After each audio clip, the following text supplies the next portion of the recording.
close. Okay, now we jump to the the Olympia show, 1966, and Chuck Sipes, Joe Weider's first Mr. America, trained in his garage for this competition and looked real good. When they say rawhide, that's just what comes to mind when you look at his physique. Chuck was always special in that he trained, but he did other things. He had his outdoor activities. He climbed the mountains, hiked in the mountains. He played music. He painted. Had a family, and he worked. You know, that's a pretty comprehensive day, and he did them all well. When I was stationed in the Air Force in California, I got a chance to drive over, and I had one workout one day in his garage. And this would have been 2 years after he won this competition. I'm sorry, after he competed in the Olympia. Sergio's up now.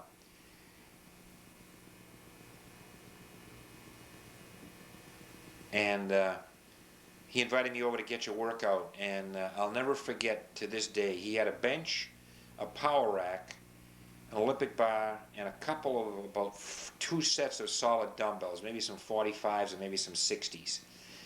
And that was it. That's what he trained on. We did toe raises on an old wooden block. His Poole now. And he taught me the concept of hard work, which is pretty commonplace today, but back then I never really understood what it was like to do, 10 squats and then finish off with 40 burns.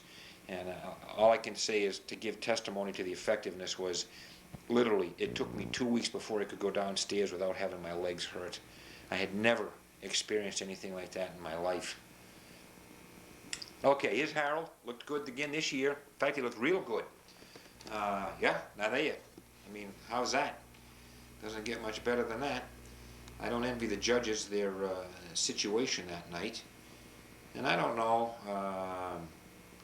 When you get to this level, and I'll make this comment again when we see the Sydney 1980, when you get to this level, you really can't say one is better than another, because it becomes personal, it becomes very subjective. And, what one man likes and another man doesn't mean that the one that doesn't like it means it's bad, or the one that does like it means it's good. It's just that's their personal preference. That's why I always enjoyed when Rita would have, who's your favorite bodybuilder contest, and you'd send in your vote. I always felt that was a kind of a subtle determination of who really had the world's best physique. And gosh, folks, it takes me so long to back it up. I didn't try, but if you can stop those, hopefully you can catch some of these. Some great physique there. Look at the rib cage. Kind of forgot that Harold had a good rib cage like that.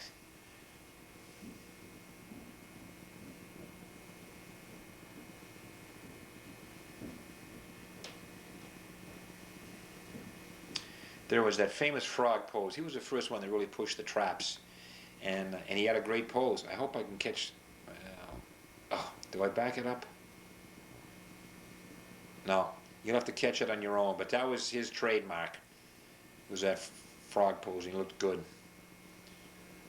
All righty, here we come. A year later, straight out of California. Prime Mr. Olympia, competing for a second win. Smiling, crowd's loving it, he's loving it.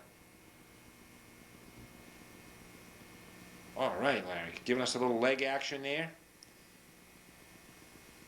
And then we go into the fabulous arms. Whoa.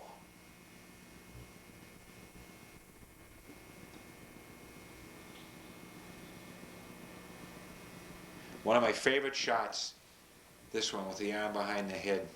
Classic. And let me just make the comment, second year, still no movie camera that I was aware of, still the same guy shooting, and that's why you'll see these pictures.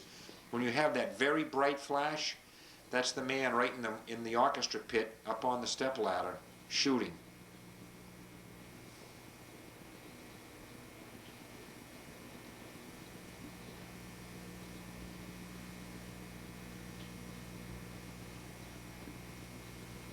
Whoa.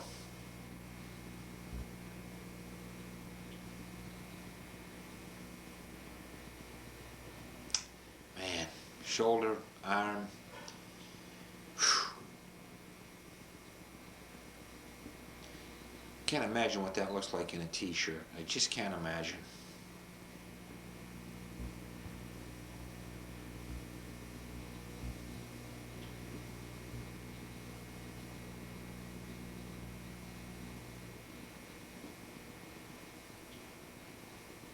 All right.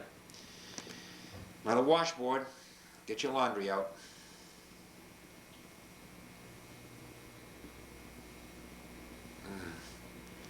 Looks like Charles Atlas dynamic tension. Man, I better start doing mine tomorrow. You can see the forearm right there when he straightens it out, and it still has that long.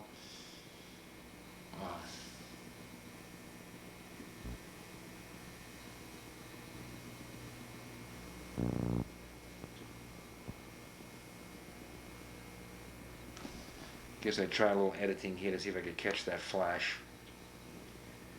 Sometimes it was so bright that yeah, there's a classic example. It just watched the whole thing. The camera couldn't react quick enough to take advantage of it, so it was too close. Okay, now, huge. This is a huge event, folks. To the best of my knowledge, there had never been a pose down like this, where the judges said, we can't make a decision, we need to see them up there together, and here comes Chuck bounding in, and you had the four of them up there. Look at it. Chuck's as wide as Sergio. There's Larry, Chuck Sipes, Gladiator Pex, Sergio Olivia, Harold Poole. To the best of my knowledge, you're getting footage of a first in bodybuilding, in the annals of bodybuilding history. The pose down. Brought them out, put them up there together. And I mean, I'm sitting here with the movie camera, and it was tough for me because I wanted to see some of this too, rather than looking through that little viewfinder. And I don't know where to shoot. I mean, it was just incredible at this point.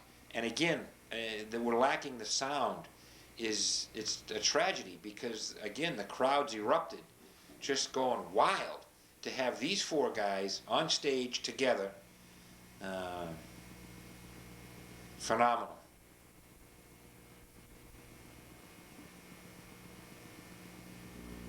They all looked good, and each in his own right deserved to win.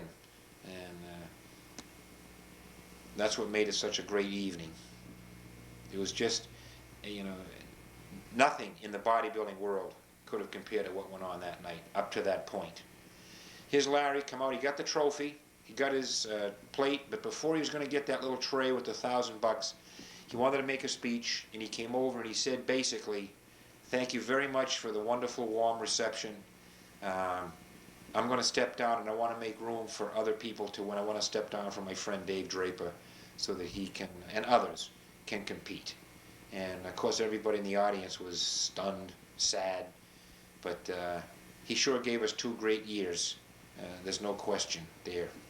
And that was a very humble speech to give, to say, you know, I've had my time in the limelight, and now I want to move on and give somebody else a chance.